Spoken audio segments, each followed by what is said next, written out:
This season of the Witch Wave is brought to you in part by Black Phoenix Alchemy Lab. Black Phoenix Alchemy Lab is a fragrance house specializing in body and household blends with a dark, romantic, gothic tone. Over the years, they've collaborated with some of my very favorite creative visionaries, including Neil Gaiman, Jim Jarmusch, the Jim Henson Company, and most recently, Junji Ito. They continually return to inspirations drawn from witchcraft, paganism, and mythology, and they also have a sister store called Twilight Alchemy Lab, which creates oils blended and consecrated specifically for ritual use. The lab recently released their annual Halloween perfume collection, a limited edition series which includes scents inspired by folklore accounts of lycanthropy. Customer reviews of their products can be found at the fan-run bpal.org web forum, and you can check out all of their perfumes and other enchanting concoctions over at blackphoenixalchemylab.com. This episode of The Witch Wave is brought to you by Snowy Owl Tea. Snowy Owl Tea is unique, handcrafted tea made with real fruit, fresh ground whole spices, full leaf teas, and blossoms. It's created with your health and comfort in mind using 100% biodegradable tea bags, and it comes in the most splendid prismatic packaging with whimsical illustrations that charm and delight. I am obsessed with Snowy Owl Tea, especially my favorite seasonal blend, Ginger Snapped, which is back for cozy season, and I am so excited and I plan on stocking up. It tastes like gingerbread and it is the best. This spooky season, Snowy Owl Tea is also offering Goat, a toasted pumpkin and pumpkin seed tea featuring the world's cutest baby goat on the label, and Fancy AF, Fig Rose Oolong Tea, which stars puppies having a tea party. They are also currently offering peppermint bark tea for the holidays, and of course, they have their year-round blends like the delicious warm hearth tea with hibiscus and chai spices, and limited edition blends like their wonderfully witchy Midnight Moon, which is an Earl Grey with lavender and vanilla, and it is so good. So go on and order your scrumptious Snowy Owl Tea today at snowyowltea.com, and be sure to use code WITCH for 10% off your order. This episode of The Witch Wave is brought to you by Open Coven. Okay, potential stitch witches, have you been wanting to learn how to stitch but don't know where to get started? Do you love embroidery but can't find kits available to match your aesthetic? Then check out Open Coven's embroidery kits. Each one is designed for beginner crafters, and they include a printed design, embroidery floss, a needle, an embroidery hoop, full instructions, and a stitch guide. They are super cool and super magical, inspired by the occult, social justice, and zine culture. These kits are far from traditional, and you will love them. And best of all, Witch Wave listeners will receive 10% off their first order and a pass for a free live online class by using the code WitchWave23. Open Coven's embroidery kits also make a great gift for the stitcher in your life. So go on ahead to opencoven.com for more details, and don't forget to use code WitchWave23 for 10% off. The world is filled with bewitching people, and you might be one too. Welcome to the podcast where art is magic is real, and reality is stranger than dreams. I'm Pam Grossman, and this is The Witch Wave.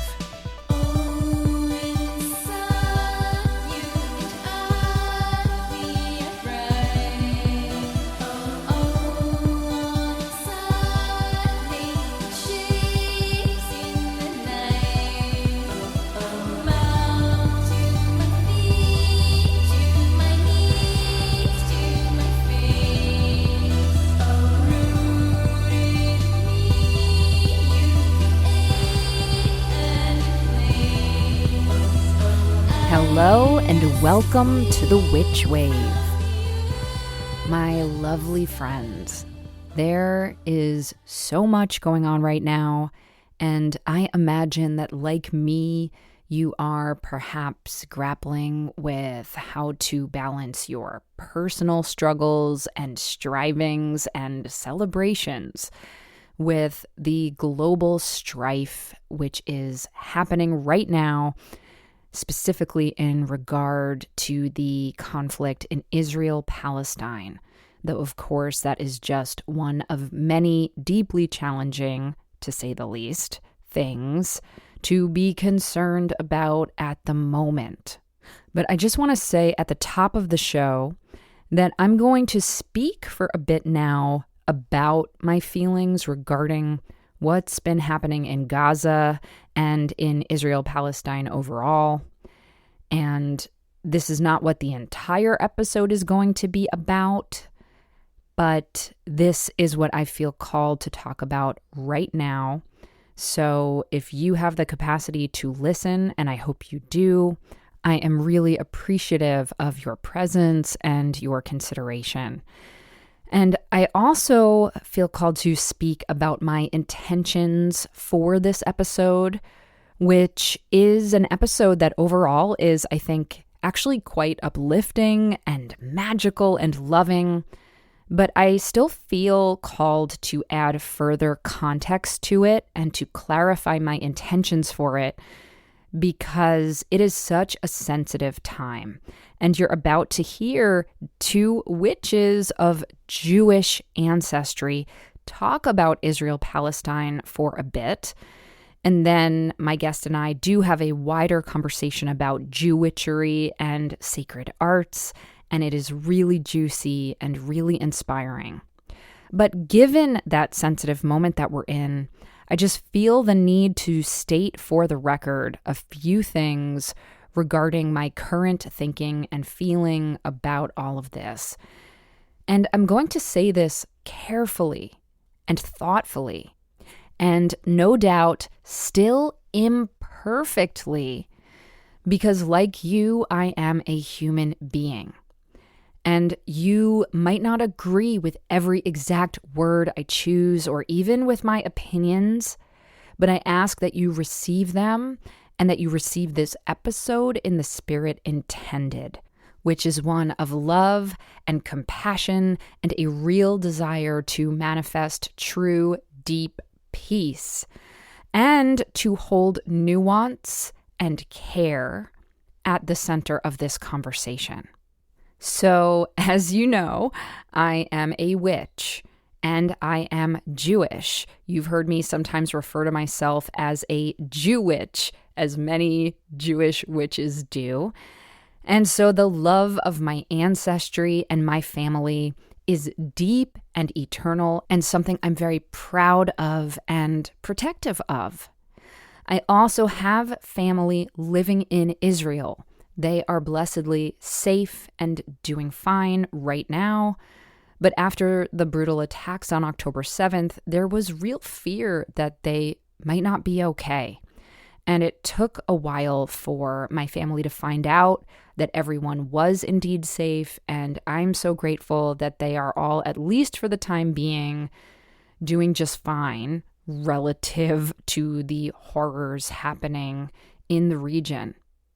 And I'm telling you this to let you know that I have a deep investment in the safety of Israeli people and in the idea of Jewish people having protection and peace, especially as, yes, the Jewish people are a people who have been chased, hunted from pretty much every home we've ever had.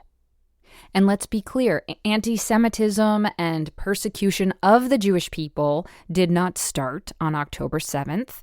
It did not even start with the Holocaust. This has been going on for thousands of years.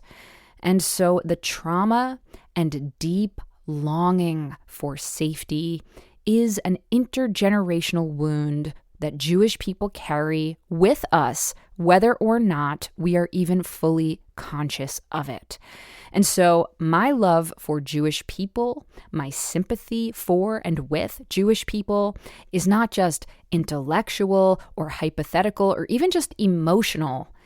It is at the spiritual and cellular level of who I am, okay? So please know that. And I also know that the only way to heal intergenerational trauma of any kind is to consciously commit to not perpetuating that trauma or enacting harm on other people. In other words, being persecuted, even if you have been persecuted for thousands of years, this does not justify persecuting other people. Even if you think it's in the spirit of self-defense, there is no justification for persecuting other people. And in fact, I don't even think that persecuting other people for your safety makes anyone actually safer. And it certainly doesn't bring about true peace in anyone's heart or on this planet. It just doesn't. It just doesn't. It just doesn't. And so I deeply grieve the horrific loss of life and ache about the torture and the abductions that were inflicted on the Israeli people on October 7th. And I hope that every hostage is brought home safely and that the Israeli people can be given the space and grace to grieve and process what happened on that day. And for Jewish people around the world to be given the space and grace they need to grieve and process everything this brings up for us in terms of our history and our fear and our trauma and our pain. But oppressing, harming, attacking more innocent people is not the answer. And the decades of oppression that Palestinian people have had to endure at the hands of the Israeli government and the governments around the world who support them is unacceptable. It is inhumane. It is disgraceful. And now, as I record this, the Israeli government bombing innocent civilians, killing children, destroying hospitals, denying the Palestinian people health care, food, water, basic safety is unacceptable.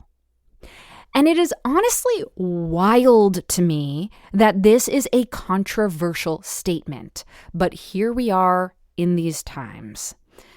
And I've been vocal online about supporting a ceasefire.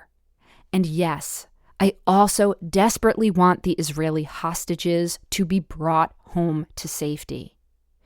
But I truly do not believe that killing and inflicting violence on the innocent people of Gaza is the solution to that.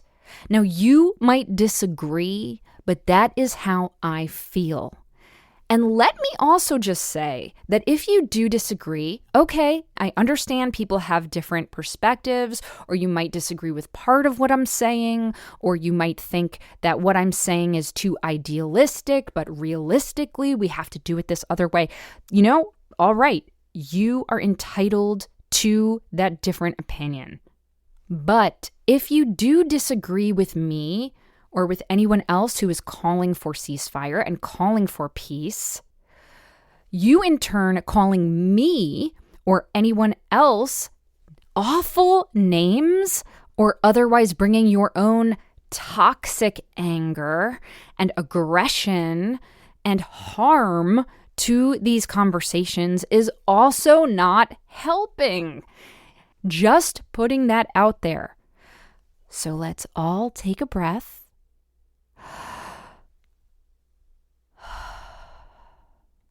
And if discussions or disagreements need to be had, let's do it without further inflicting harm on each other. Please, I am asking you, if you disagree with me, before you pop off or make some comment in my social media or in my DMs or in my emails, just ask yourself, am I perpetuating further harm? Or am I truly trying to manifest peace through my words and through my actions? Again, this doesn't mean that we can't disagree, but there's a way to go about doing it that is productive and generative versus disrespectful and destructive. So that is what I ask of you. Now, if you're listening to this, it's because you probably consider yourself to be a spiritual person or a seeker of some kind, or at least spiritually curious. And the basic tenets of spirituality, as far as I understand them, are to seek enlightenment and expansion and connection with the divine. And that means loving ourselves and each other.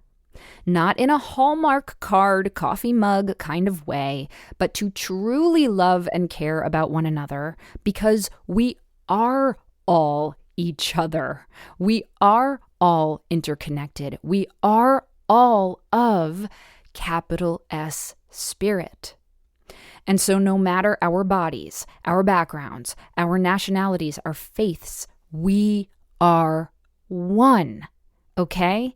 And I know that sounds simple, but I also know that it's a really hard one to put into practice sometimes. Believe me, I know, especially when there are moments where we are fundamentally in disagreement with each other, or when there are people who are acting out of fear and not acting out of love themselves. And I'm not saying that I'm always great at putting this all into practice at every moment myself or in every situation myself. And I'm also not saying that we shouldn't defend ourselves and the people we love sometimes, or fight for liberation and safety with righteousness and tender ferocity. But we need to maintain our humanity and to strive to be our best, most loving selves, to strive for peace, and to consciously refuse to justify inflicting further harm on people just because we have been harmed. Vengeance never brings peace. It might feel temporarily satisfying or even cathartic, but it certainly doesn't bring long-term betterment to the world or to our individual lives. It just doesn't, and that is what I truly believe to be true. And so, no, I can't tell anyone how to resolve the Israel-Palestine conflict, and no one's asking me to, thank the gods. And that's why I've been sharing the words and work of other folks on my Instagram feed and in my stories who have been helping me orient myself towards peace and justice and forward motion in that direction. But I can tell you at least what I'm doing to try and contribute in my small way. Not to tell you to do the same thing or even think exactly the same way, but to hopefully inspire you to do something positive, something that adds creative, generative, loving, compassionate, visionary energy to this conversation and to the world. There are so many ways you can help, and you do not have to do all of them. I don't care how the scolds on Instagram might make you feel. If social media is just not your medium, that's okay. You can help in other ways. You can speak up, show up, donate. And on my personal Instagram page at Phantasmophile, you'll find a link in my bio to an article listing some of the places you can donate to. I myself have been donating to Doctors Without Borders, which is providing medical care on the ground, on the front lines, in Gaza, as well as to other conflict zones around the world. But there are many, many, many other places fundraising for Palestine and for Israel, because remember, Israeli citizens are not their government. And many of them want peace as well and need care right now as well, just as the Palestinian people are not their government. So it is up to you to decide where and how to donate, because there are lots of places, but I have chosen Doctors Without Borders for the time being. I have also called my reps in Congress in order to add my voice to the many, many people who have been asking for a ceasefire in the region. And I have added my name to what I think is a very thoughtful and detailed letter, which has been drafted by Jewish writers, artists, and activists. You can find it on n+1mag.com. The letter is entitled A Dangerous Conflation. And it essentially says that criticizing what the Israeli government is doing right now in Gaza and has been doing in Palestine is not inherently anti-Semitic. And believe me, I know that anti-Semitism is on the rise everywhere right now, as is Islamophobia. Anti-Semitism, though, is directly personal for me and my family. It scares me. It triggers my intergenerational trauma as a person of Jewish descent. And so I would never condone anti-Semitism in any form. But along with many other Jewish folks right now, and Jewitches right now, and pagan Jews right now, and non-pagan Jews right now, I do not believe that simply saying that the Israeli government needs to stop bombing innocent civilians in Gaza and stop oppressing Palestinian people is anti-Semitic. I just don't. And in fact, caring for those in need and those who are the underdogs, those who are being persecuted, those who need our help and who need protection, this is actually an incredibly Jewish thing to do. In Judaism, we are taught the phrase tikkun olam, which essentially means to heal the world, to repair the world, to put broken pieces back together. And so I am unapologetically and proudly adding my name to the list of folks of Jewish descent who are crying out for peace and healing in the region. And look, I know the Israeli-Palestinian political conflict is gnarly and awful, and that governments on all sides have been at fault at times for the peace process breaking down. I know. And I also know that the conflict and power struggle in the region is actually, in fact, centuries old. But this is the moment we are in now. And this moment calls for humanity, mercy, compassion, consideration, forgiveness, love, and true peace. And it is in that spirit and with that intention that I invited today's guest, Ketzirah Lesser, on to the podcast. Ketzirah is a Jewitch, a priestess, an artist, an amulet maker, a teacher, and just an overall wise and thoughtful being whose work has inspired and educated me for a long time, and whose recent offerings have comforted me and have felt like a way to apply magic and beauty and craft and witchcraft to this specific moment in time. Now, usually at this time, Just before getting to my guest, I would be answering a Witchwire question. And there are some truly wonderful ones waiting in the wings. But as I went through the pile of recent questions and messages that I've received, none of them honestly felt quite appropriate for this episode. And I've honestly gone on long enough at this point anyway, so I am just going to trust my intuition and break with tradition today and lead us straight into the interview. So a little bit more about my marvelous guest. Ketzirah Lesser Hama Agelet is a maker and teacher of the sacred arts, who is an ordained Kohenet and celebrant, as well as holding a BFA from the University of Miami. Through devotage, sacred arts, she explores Jewishly rooted making, musar, and magic to connect past, present, and possible futures, crafting artifacts for a forgotten future that is more equitable, just, and spiritually alive. The second edition of her oracle deck, 8-At, a Netivot wisdom oracle, which is based on Jewish teachings, recently funded in only 5 days on Kickstarter and will be available to the public soon.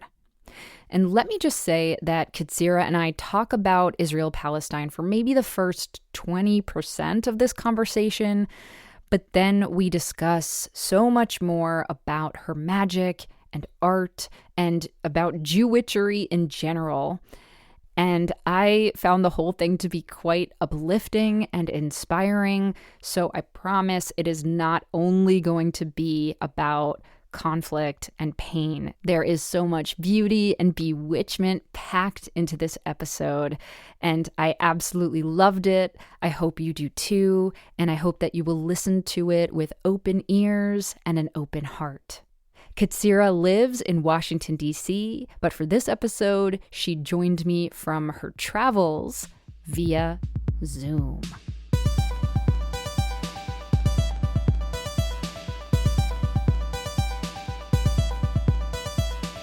Ketzirah Lesser, welcome to the Witch Wave.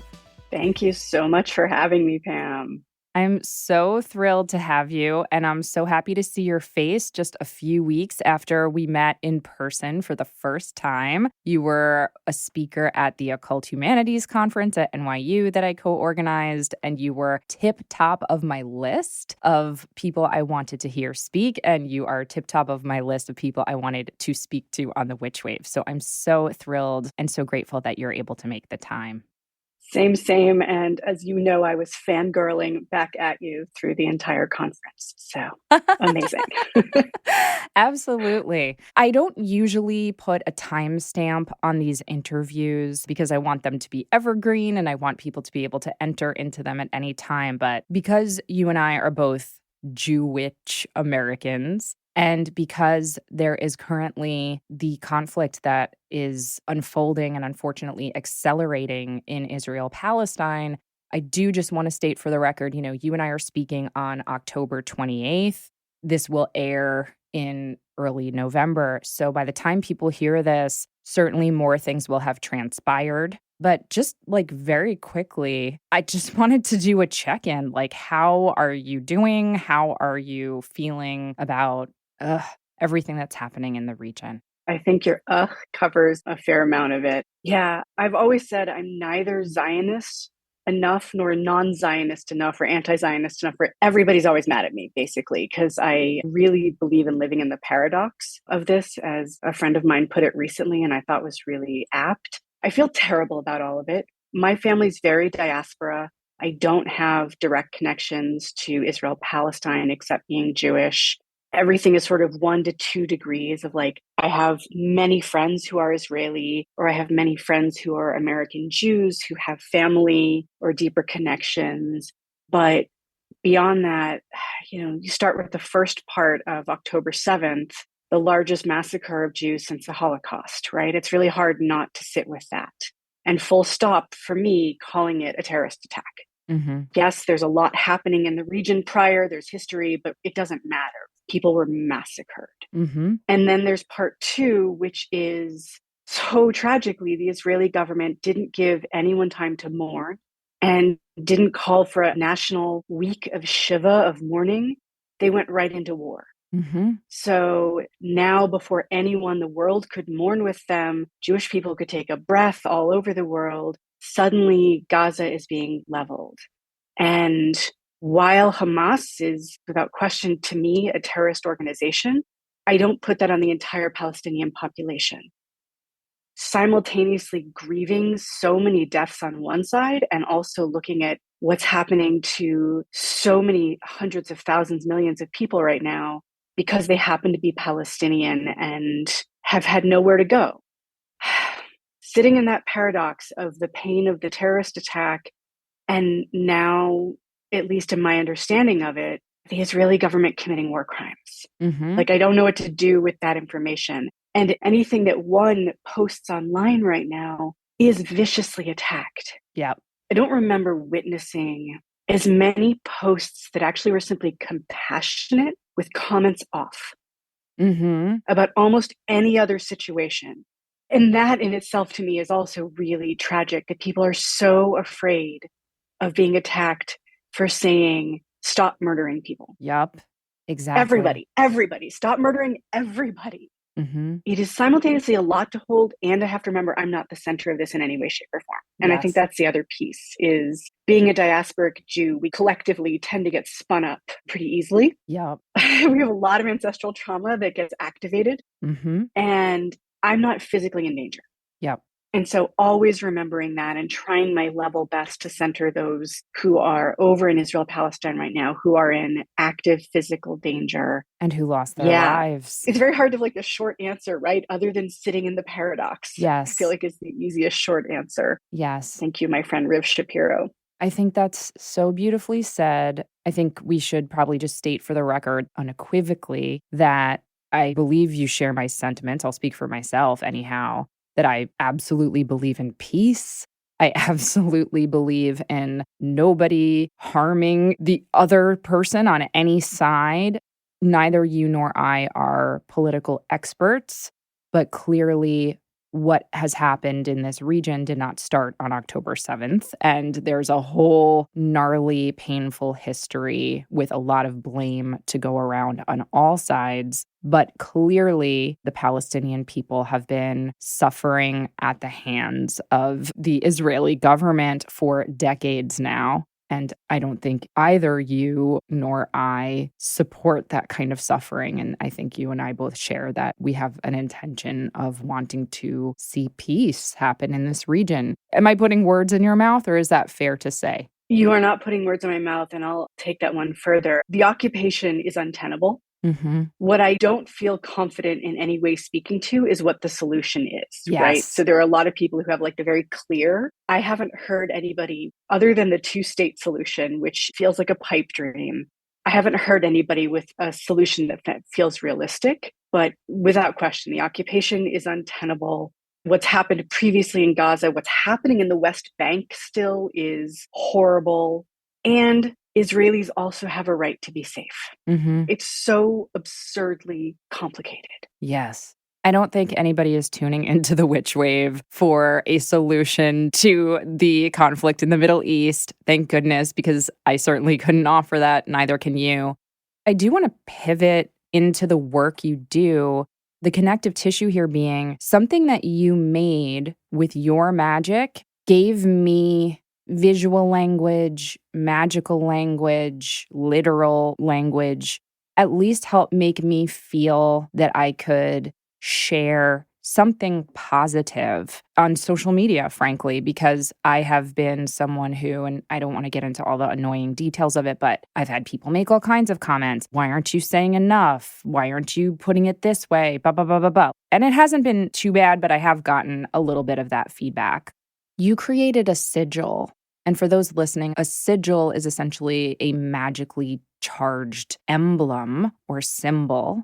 You created a sigil that you shared both on Instagram and in your Substack, and you shared at the Occult Humanities Conference, which was essentially a magical offering gesturing towards peace in this region.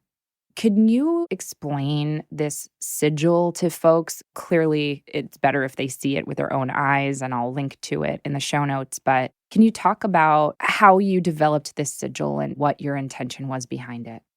Yeah, thank you.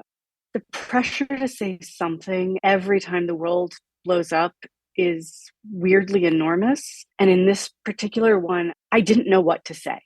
I wanted to let the information come in, and I felt like my proper role wasn't to lecture people on where to be on this, but to actually try to provide spiritual support in the complexity. The first thing I actually did was I started a playlist. And listening to the playlist over and over again led to the idea of the sigil in there. And the words that had been coming to me, and I just named the playlist, was Shalom, Salam, peace, peace. Peace in Hebrew, peace in Arabic. And people are very upset right now as well. When one says peace, what they hear is truce. And peace, shalom in Hebrew, means whole and complete. This isn't a temporary peace that I'm personally praying for and working towards. This isn't a peace without liberation. It is true wholeness, completion, true peace. So I started with the playlist and then thought about, well, what is it I do? Well, get your Jewitch on and let's translate these feelings into something. And when I make sigils, I have a technique a lot of folks would use. You start with the phrase, start with the intention. And what I then usually do is I find a passage from the Tanakh, the Jewish Bible, or other writings that lines up with the intention. And then I match up that phrase with a feeling state. So I both know what the feeling state I'm trying to evoke is, and then I'm using sacred words as part of it. So I ended up at a couple, but where I landed was on part of Isaiah 2:4, and in part because it's also a song. It's a common song in especially Passover time, which is a holiday of liberation and a holiday of remembering we were strangers oppressed in a strange land, how you treat the stranger and how you behave when your enemies are killed after even you've been oppressed. There's just a lot packed in for me in that. So I took this phrase from the end of Isaiah 2:4, Lo yisegoy el goy charav, velo yimoldu od milchama. And it simply is, nation shall not take up sword against nation. They shall never learn war again. And that translation, actually, I just picked up from somebody else. It's usually translated, they shall never again know war. But if you're looking at the Hebrew, velo yimoldu is stronger connotation around teaching. It can be translated like, oh, you'll never know it again. But this idea that we'll never teach each other war again had even more power for me. There has to be another way. I started in the type Jewitch with a solid dose of chaos magic. So immediately took the Hebrew phrase, took all the repeating letters out, started breaking the Hebrew letters down into their basic shapes, just like one might do in English if you use that technique, and started drawing and ended up with a sigil that is almost, in my imagination as I think of it, it is a balance. It's almost like scales holding, and the part that isn't true, or I added to it out of sort of the letters, on one side of the scale is almost another sigil for the name of God that I found in several old amulets. And then on the other side is a calligraphic rendering of the word for Allah, God in Arabic, that I found. So you have this balance of scales. You have actually earlier lines right before it in two fairly famous lines. They shall beat their swords into plowshares and their spears into pruning hooks. So there's some sharp lines with some horizontal lines trying to bring these pieces together. And I really like working on black backgrounds and lately with gold, light pen and Procreate. So I like to work with very literal light when I'm working and drawing on. The word in modern Hebrew for electricity is chashmal or chashmal. That's also in Ezekiel's vision, which is an acid trip of a text. Yes. It's a total acid trip. But in Ezekiel's vision, that's the God stuff. I translate that as aether, so in magical contexts. So when I'm working with the internet and I'm working with Procreate, which is a digital design piece, and I have my Apple pen, right? A magic wand. Yes. Connecting electricity of my body to the electricity of everything in God's stuff. And then the final version of the sigil, I did put inside of a double circle to just sort of really border it and give it that power. It is so beautiful. And I just want to thank you once again for creating it and for sharing it, because when I was really grappling with what I wanted to express and what I wanted to share publicly in terms of my own commentary and intent around this conflict, that was what I landed on. And it felt like just the perfect expression of where my heart is at too. So thank you so much for creating it. Truly, truly. Thank you. And I've been studying up a little more on the whole situation, trying to get my history right as best I can. And a word I had never used for the conflict and the situation. And I was in a conversation with a colleague who's a Hindu Canadian, as he put it. And I said that sort of the situation reminds me, at least in my limited understanding, of partition, the separation of India and Pakistan. And his eyes like got really big and he stared at me and he's like, oh my God, you're right. And I was looking up some more information the last few days, and I didn't realize that originally the UN called it a partition. But it's a failed partition in so many ways. So there's something, and I'm realizing at the center of that sigil, the two lines come together with a circle as well. A partition that never happened properly, a separation that never happened effectively enough. And some may disagree that a partition should have ever happened. I understand that. But because the clean cut never happened, it's just been bleeding over into each other. And even before that, honestly, since actually 1917. Let's take a pause and we will be right back. The Witch Wave is sponsored by BetterHelp. So we've turned the clocks back, which means it's getting darker earlier. And as much as I love the shadowy and spooky aspects of this time of year, I also sometimes feel a little bit blue and a little bit stressed, and sometimes seasonal anxiety sets in for me. You know, there's not as much sunlight, you're not getting as much vitamin D, and on top of that, we're going right into Thanksgiving and all of the winter holidays, and it can just sometimes feel like a lot for me, all of the planning and trying to keep on top of everything. And this is really normal. I know a lot of people experience this, but something that's helped me is, first of all, embracing the shadow side of the season and the magic of it, to really embrace that feeling of turning inward, cocooning, and doing all of our witchcraft around the darker half of the year. Not to mention lighting our candles and keeping it cozy. But I have another bright spot in my life which really helps me at this time of year, and that is therapy. I've said it so many times, if I could give everyone on earth therapy, I would. It helps me so much, especially during times of year when I am feeling overwhelmed or stressed or anxious. Therapy gives me the tools to help make me feel grounded and to help manage everything that's going on. It also helps me develop certain self-care techniques and skills to make sure that I have that real centering, that real anchoring. So no matter what stress or even sadness starts swirling at this time of year, I know that I have this space where I can talk it through with somebody that I trust.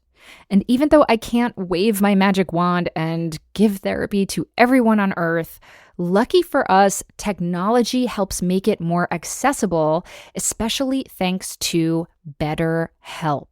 So if you're thinking of starting therapy, give BetterHelp a try.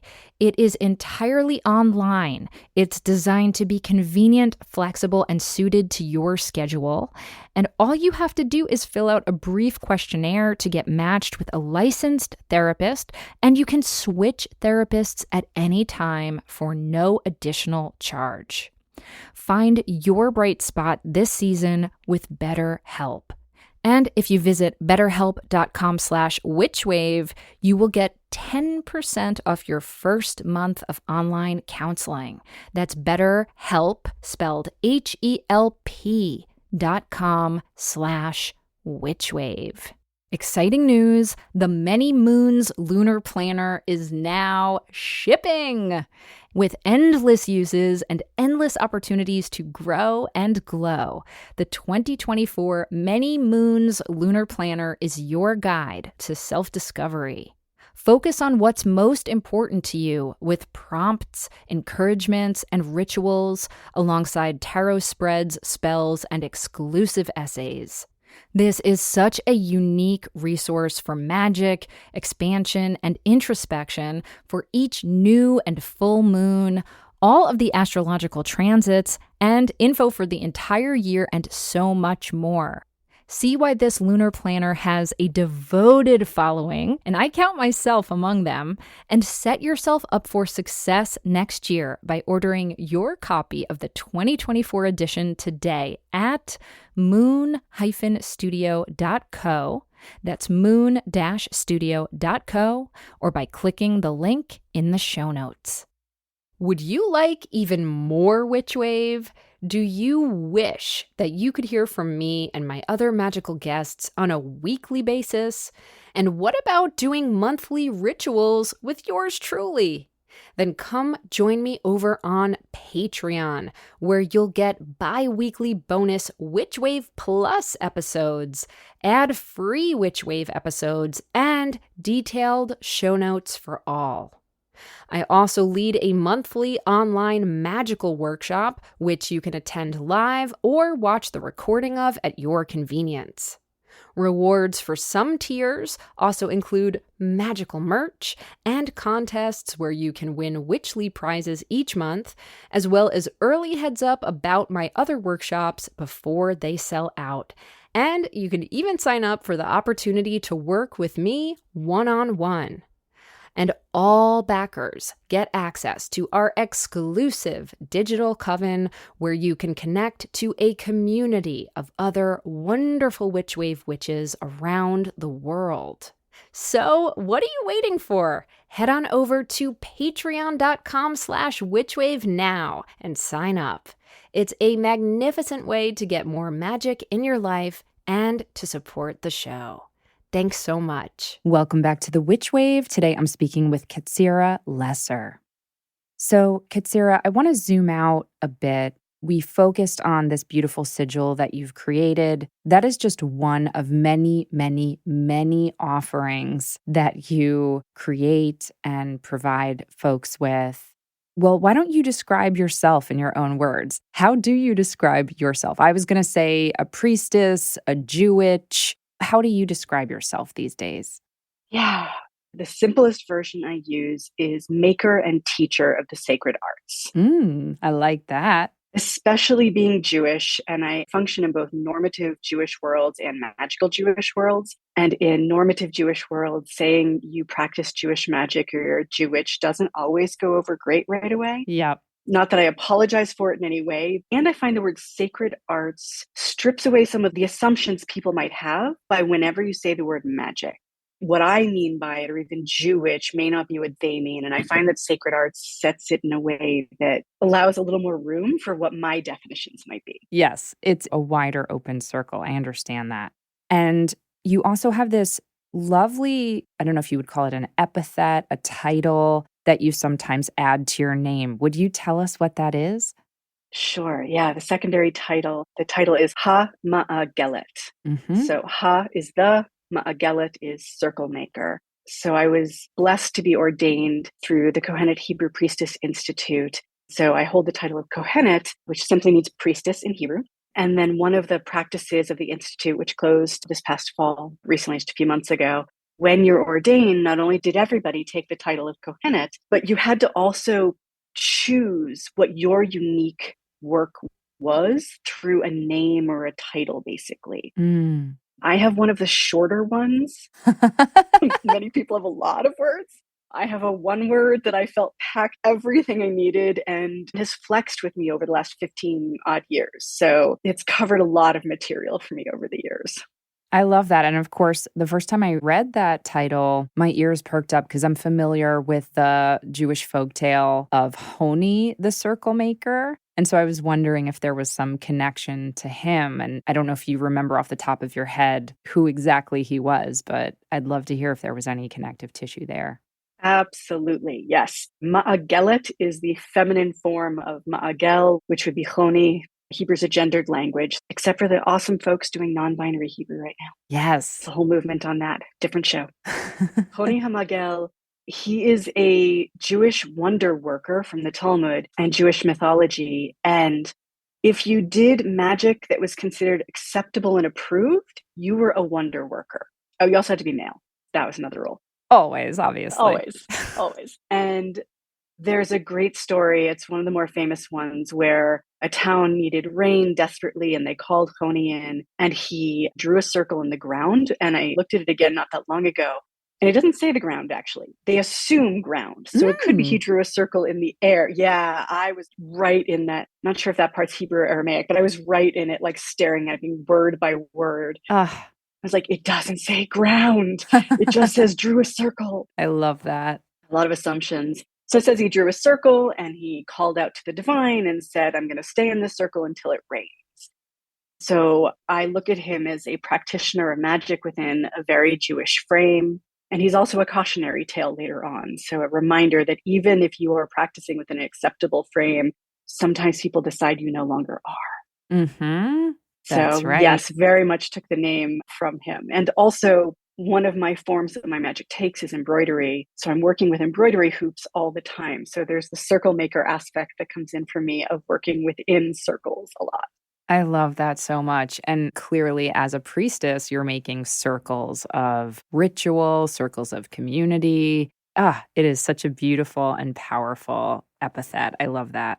I want to actually quickly pivot. I promise we'll circle back to you and the work you make. But this story about Honi and the inappropriateness of magic in a Jewish context, of course, makes me think of that way too often quoted Bible passage from Exodus, which I think in the King James Version was translated to, "Thou shalt not suffer a witch to live." And a lot of people use this Bible passage to justify the killing of witches. Now, you shared with us a slightly different interpretation of this passage, and I'd love for you to share that, as well as to talk about what is the Jewish attitude towards witches and magic makers. Ooh, all right, we can go backwards. There is not a positive attitude historically towards witches in Jewish teaching, although it is so worth reading parts of the Talmud about what it has to say. It's really fun. Witches were almost always female. Mm-hmm. Although, again, there is some apologist thing happening here and there that line, thou shalt not suffer a witch to live. They then say it means men and women. It is conjugated feminine, though. So if you're not going to put us in everywhere else, you could be conjugating it as men and women. Can we just take our pain here? Like, there's something weird to me about not being honest that this is actually about women doing things. Yep. So yeah, it's Exodus 22:17. Again, commonly, thou shalt not suffer a witch to live. The question is first, what does mikashefa, which is witch, mean? Quite literally, what are the practices? People aren't banned in the Torah. Practices are. So what is the practice? Yes, there are the people of the land and those other people, but within the Jewish Israelite world, it is about practice. And in the section you're in, the line before, the line after, it's all about things you don't do. So what is this mikashefa? What does that even mean is the first thing. And not just through our modern context, but what would it have meant to them? And then you get into the terrible thou shalt not. Like, what is that? Because it's 3 whole words. Mikashefa lo tichaya. Lo means no. That's nice and easy. So a witch, mikashefa, no something. And yes, it could mean literally live, life. The root of it is the same as the word chai, life. Mm-hmm. But it could also mean a living. The line before it is about money. So that's a weird one. Mm-hmm. The line after it is a totally different conversation, which is the thing that happens. So it could just be a bunch of random things of like, here's the final list of don't do, don't do, don't do. But it is interesting putting it in the context of these pieces. And the last thing I'll put on that one is the word mikashefa. It's a homonym. So I know it isn't literal. I know this. It's a sound-alike, though. There's another word in Hebrew that is shefa, spelled differently. That is divine abundant flow. Ooh. Right? That is like holy abundance, shefa. Oh, I just got chills when you said that. Happy chills. Yeah. And so again, it's spelled differently, but the way at one point I finally landed on is, to me, and this is contextual with what are banned practices for magical in the rest of Torah and other teachings, I think of it as one who fucks with the flow. I love it. The assumption, this comes out of a lot of other places too, is that a witch, a female practitioner in particular, cannot possibly be authentically working through divine flow. Mm-hmm. Mm-hmm. They must be subverting something. Mm-hmm. Mm-hmm. And again, that's why I took my name the way I did and my title the way I did, because I'm not. I absolutely repudiate that. I am working with divine flow in my magic. And you do consider yourself a witch, correct? I do. And most of the witches I know, there are a few who do not, but so many, if you actually get into it, like, well, yes, I'm tapping into the elements and the world around me. All of these things. It is divine flow in however you understand. Mm-hmm. Mm-hmm. My practice is very much within, again, with a healthy dose of chaos magic, but within, which I also think is very Jewish, actually. It's a different show. That's going to be this show, my friend. I'm writing that down. Circle back, again, circling to chaos magic. So I work a lot with language. I work a lot with prayer. I work a lot with Jewish folk magic. All of these things that were really, really normative and not considered magic, but women weren't supposed, I'm air quoting very liberally here, supposed to do them. Mm-hmm. And this is also where you get to, okay, I won't remember which passage it is, but witches in the Talmud. It's so good. Mm-hmm. One of my teachers, Teama, has a song of this. The wise woman sits at the crossroads, and she quotes this Talmud passage as she starts, which is, if a woman is sitting on one side of the crossroads and another is sitting on the other side, they are surely practicing witchcraft. I mean, true. I mean, no lies detected. Yes. What I love is I finally looked up that passage in the Talmud. The rest of it is so amazing because all around it are the sages, air quoting again in my case, but the sages talking about what to do when you encounter these women sitting on either side. Do you wait for them to be done? Do you pray a lot and try to walk through them? Do you kick a little dirt around them? Like, they truly believed in the power of these witches as well.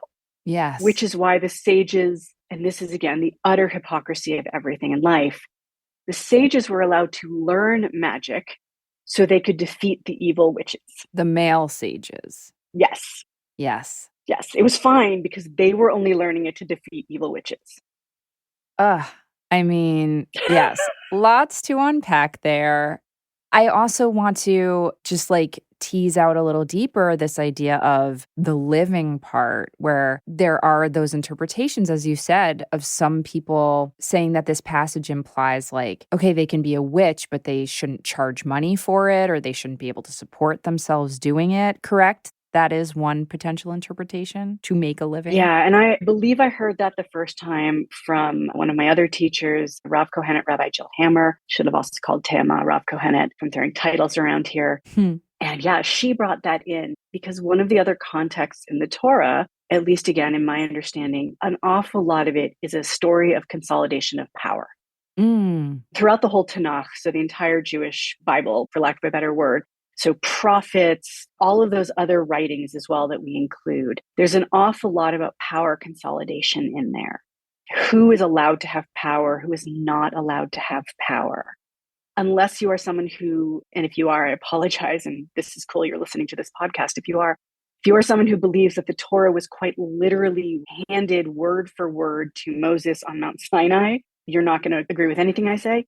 But if you are someone who believes the Torah was possibly divinely inspired, but written and edited by humans. Yes, imperfect humans with their own intentions and agendas and a lot of other things. And there's a lot of evidence where lines have been inserted at different times and the edits over different time. And so there's a lot of the story of power consolidation originally between the northern and the southern kingdom. And there's a lot of like, don't do this, because they were over time centralizing power and centralizing power and centralizing power into just Jerusalem. And so if you are a priestly class trying to make sure that people are only paying attention to what you say and your practices, then you don't want these folk practitioners, these women, rowdy women, out there performing what you would otherwise be compensated for in the temple. Oh my goodness. That really resonates. Again, who knows what the truth was, but that makes sense. I mean, it makes perfect sense to me, anyhow. How fascinating. So, when we're talking about you and your work as a priestess, as a Jewitch, you offer, according to your website, a few different, I'll call them buckets, not a very elegant word, but you offer what you call making, what you call musar, and magic, and you spell magic with a K. So can you share what each of those categories means for you? I know there's so much you could say about each, but briefly. Yeah, that's about a year-old version of explaining what I do. It's been an evolution of really like the next phase. And the sacred arts to me are both magic, but also physical. Go back far enough in my life, I make stuff. I like to make things. You're an artist. You were trained as an artist. I'm a craftsperson. Yes. I was trained as an artist. And the making can be a framework even for me. Like I love even just that. But there's a fundamental practice of creating things, which also was rooted to me in the Hebrew word for craft, as in craftsmanship, is the same root word as the Hebrew word for angel. Stop. Blew me away. I had to like check that with 6 people to make sure I was right, because I couldn't believe that could be real. Wait. I thought the root word for angel was messenger. It's messenger, but a 3-letter root. So every Hebrew word has a 3 or 4-letter root word that lots of other words. And the same word for craft is also for angel. The same one comes in. So it literally can be messenger. Look it up. You'll see it's related to craft. Divine, being a divine messenger. So yeah, there's that idea of angels being creatures that do the making on behalf of the divine. So it was a lot of that kind of coming in and really trying to have that piece of be the making. So musar is a Jewish spiritual practice of learning to behave like a half-decent human being. At least that's how I quickly explain it. Yeah. The really boring translation is ethics, but it is a spiritual practice. In theory, Jews are charged with being a holy people, whatever that means. And then you're like, no, so I don't know what to do with that. So it's about 1,000-year-old practice of learning to behave. And I think that that's really the key to it, that everything is a choice. How you respond to things is a choice. There's a lot of systemic and things around you. The only thing you can control is how you respond to the choices you're given. And you may have 2 really crappy choices. Which one is the better choice? And I consider the good choice to be which one expands possibilities not only for yourself. When I first started teaching musar, I was asked, like, what does good choice mean? I was like, oh, shit. Okay, I have to translate that. And I was like, okay, wait, that's actually really easy. There are days where the best you can truly do is what is a truly expansive choice for yourself. That's honestly the best you've got. Okay. But the goal in musar practice, in my teaching of it and my understanding of it, is to be always trying to make a choice that is more and more expansive. for not only yourself. I love that. So there's a lot more to Musar, but like that's... You just saying those words to me made me feel spacious in my chest. Like it made me... So I love that description. Yeah. And again, there's a lot to it, but that's the easiest, that idea of choices. And it's very behavior driven. Mm-hmm. If people know modern behavior change theory, it's actually parallels with the idea is you don't wait until you feel a thing to do it. You think about, how would a good person behave in this situation? Yeah. Yeah. It's kind of like fake it till you make it, but the best version of it, maybe. It is. It is. The faking I don't like only because people are like, oh, it's inauthentic. I'm like, no, it's until it feels authentic. Yes, yes, yes, yes. So pop culture way of explaining this, which is a lot of my chaos magic is rooted in pop culture. There's a character on the show, The Expanse, also a series of novels, Amos. Amos is not a good person, but he's amazing. And there's a flashback episode, show's already ended, sorry for the spoilers. Flashback episode, he's with his foster mother.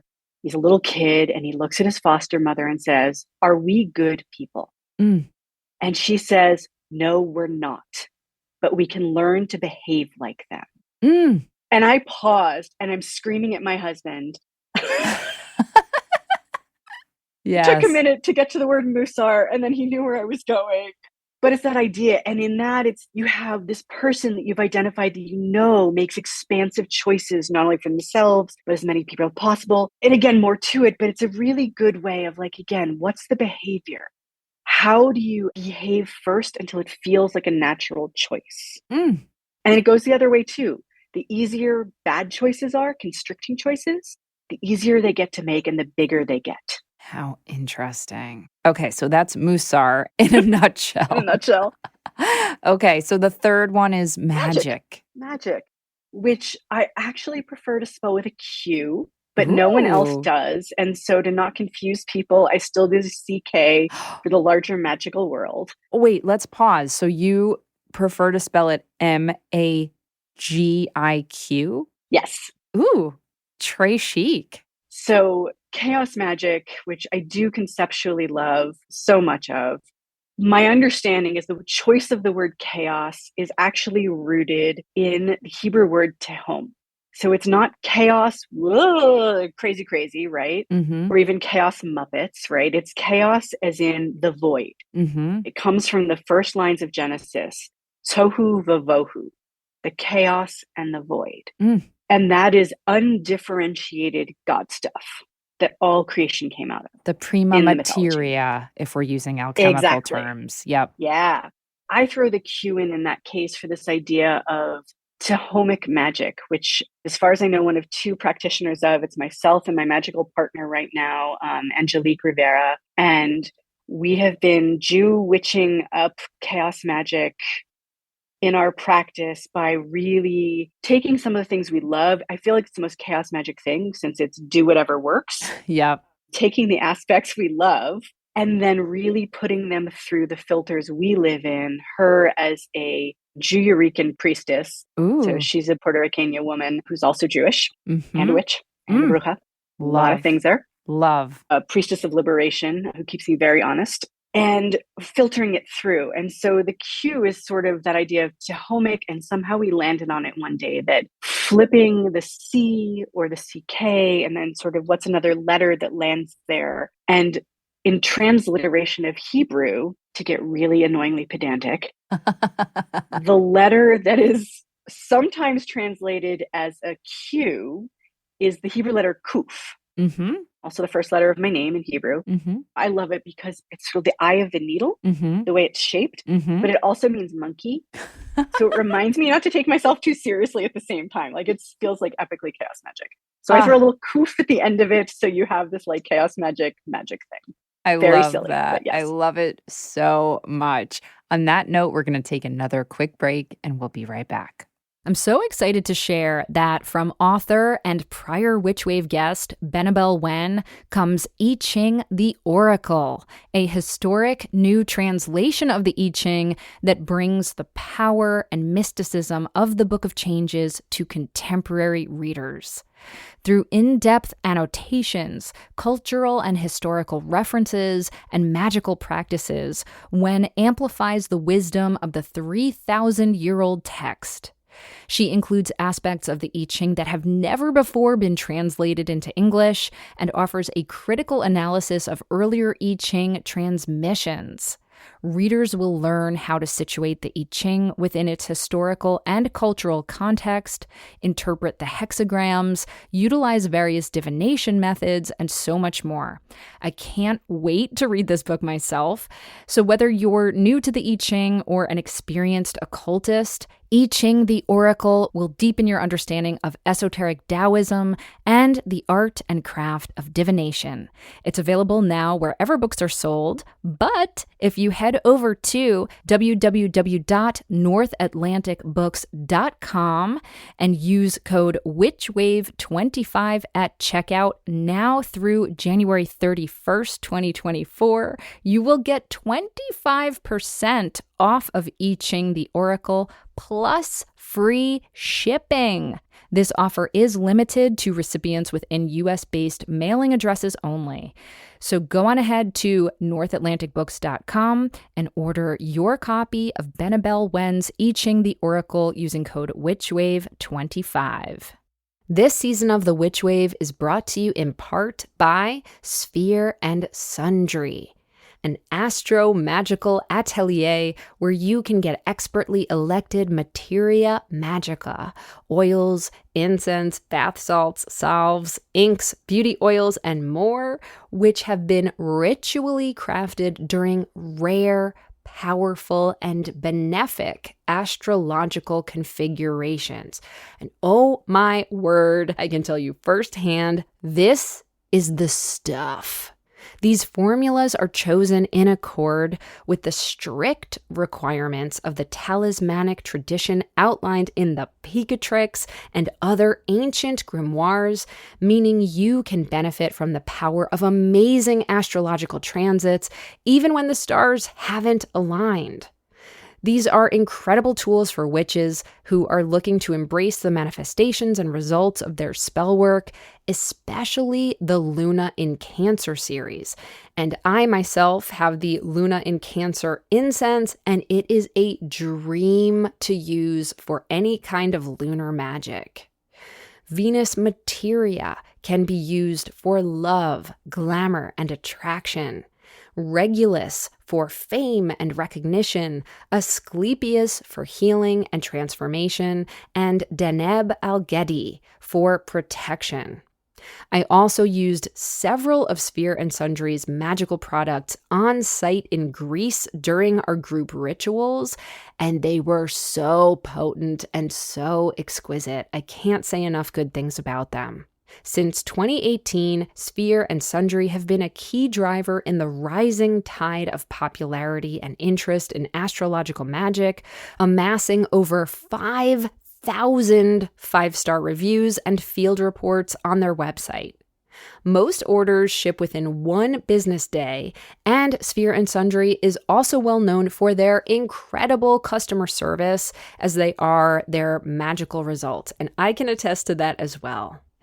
Learn more and get $10 off your first order at sphereandsundry.com using the code WitchWave.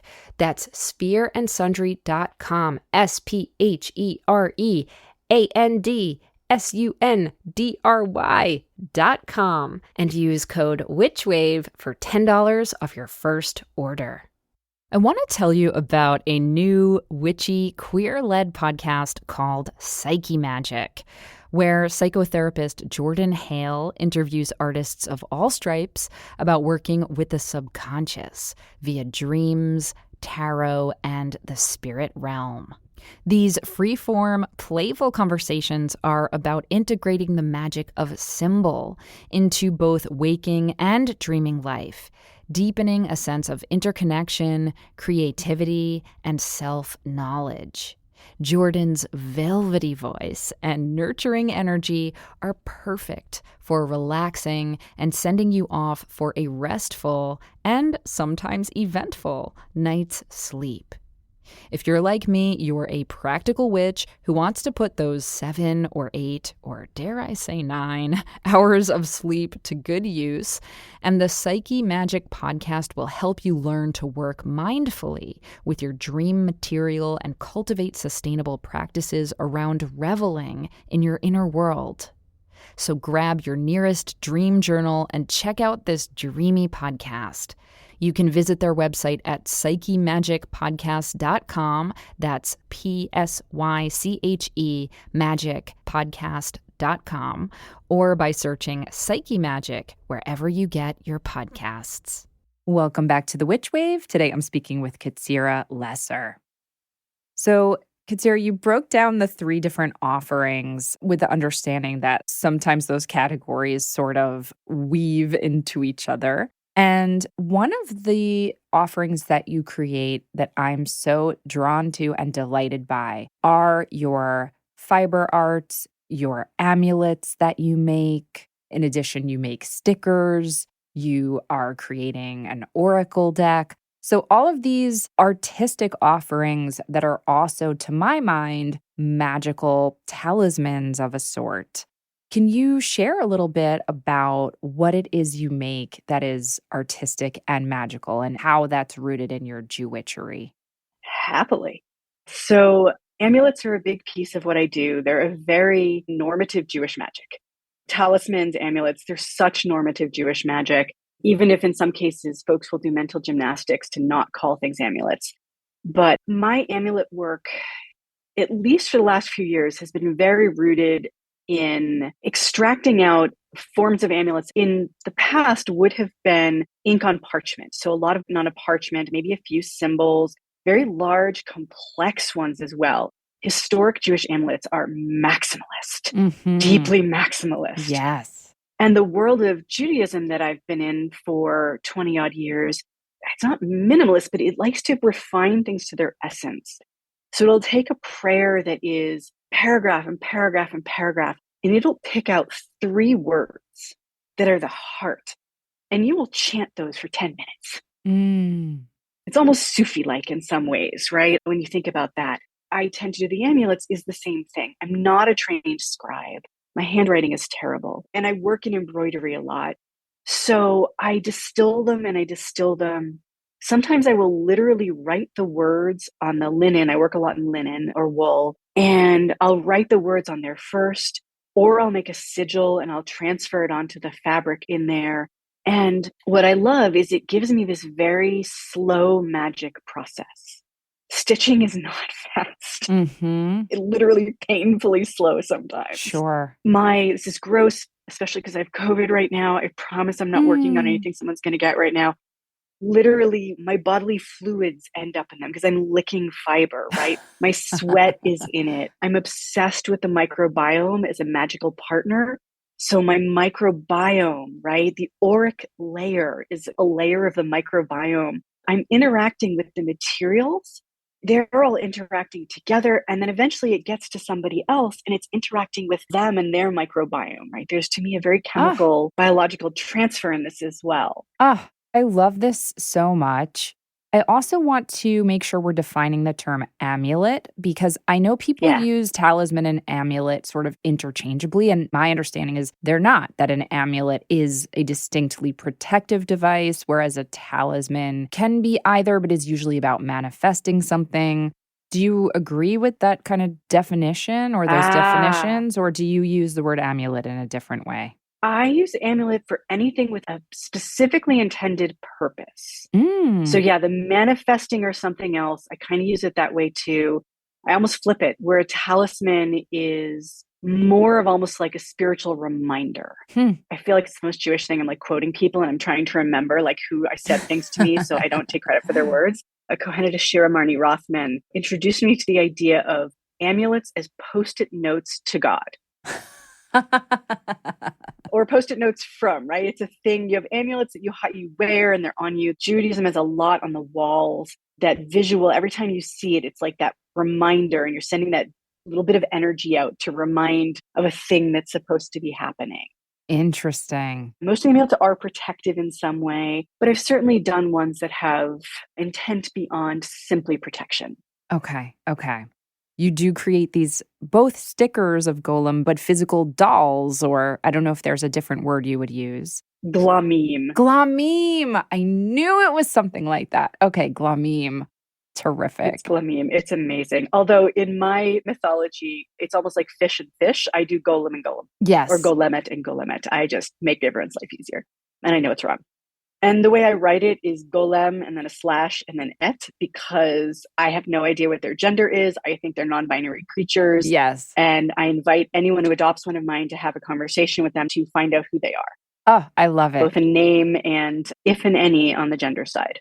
And just to be clear, we're not talking about Gollum from Lord of the Rings. We are talking about golem, which is a folkloric magical creature made from clay that then, rabbis and other sages would essentially write a Hebrew word, often on their forehead or somewhere on their body, to animate them. And this is, I would argue, the precursor to stories like Frankenstein and a lot of stories about man creating a creature and then bringing it to life. And we have a lot of folklore in Judaism about things going wrong when you make a golem, but also glamim potentially being protective for the Jewish people. So tell me why you started making glamim or golem. So I started making them in 2020. Mm-hmm. And like a lot of folks, I was really struggling to handle the levels of anxiety of just the reality of everything that was happening, right? I mean, if you think about everything that was happening during 2020. Sure. And I was trying to think about what would I do? I don't know. How do I handle this? And it occurred to me, golem. I'm not the only one. That the explosion of golem art and creation since the pandemic and the 45 administration has been a lot. Mm-hmm. And yeah, I started making one, and I don't work with clay. I started making one out of felt. I had some dark brown felt, dirt colored felt in the house. So I drew a pattern intentionally with magical intent, including when I finished the pattern, I outlined it with a selenite wand. Like I traced it repeatedly. I chanted psalms over it, but I also did the selenite wand on it. And I made my little golem. Mine is actually filled with clay from my yard that my husband dug up. He is definitely an enabler on these things. He decided that clay was needed, so he dug up some clay for me. Oh, I love that. And my golem, whose name is Gashi, ended up looking like a gingerbread cookie. Not on purpose, but then on purpose. Yes. Wonderful. That delights me to no end. Yeah, cracked me up, and Gashi was fine with it. And that was really the start of it. And I posted a picture and people were like, I need. It's like, oh, okay. And I started making a bunch of them.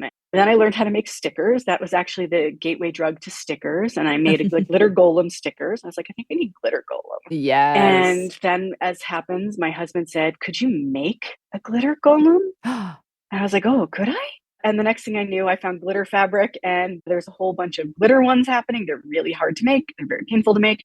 I had glitter ones. They like to disco dance. There's videos. Oh, I'm swooning right now. This is like so the Venn diagram of many of my interests. Like there's many of my interests that come together here. And unlike the mythology of the golem in the past, which is very grr, they're grr-arg, right? Mine are protecting through ridiculous cuteness. Yes.